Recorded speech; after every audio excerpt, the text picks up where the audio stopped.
This is the reference page, WISE Exchanging, which builds on last week's WISE Exchanging rule worksheet.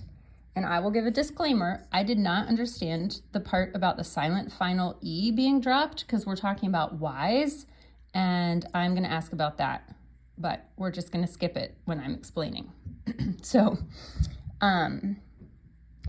Rule 24, the WISE Exchanging rule says, a single vowel Y changes to I when adding any ending unless the ending begins with I.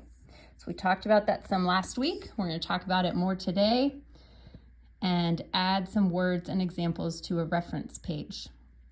So, in order for this rule to apply, the answer to both of our elimination questions must be yes.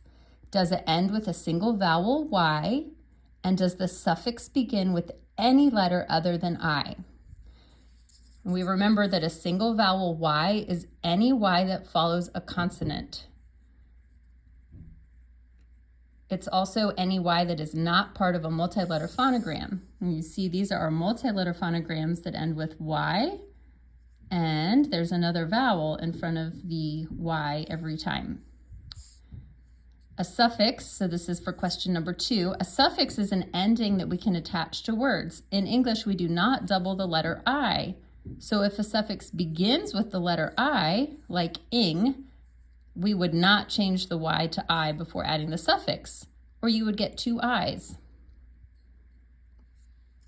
So remember that if you have a base word that ends with Y, and here, I'll come back over to the worksheet. A base word that ends with with Y, that's a single vowel Y, which means it follows a consonant, not a vowel. And any ending that does not begin with I, so not ish or ing, but like this example, single vowel Y, an ending that does not begin with I. So you drop the Y and make it an I. Okay, so we're going to look at a few examples of that on our reference page. We started writing on this, but you label your columns.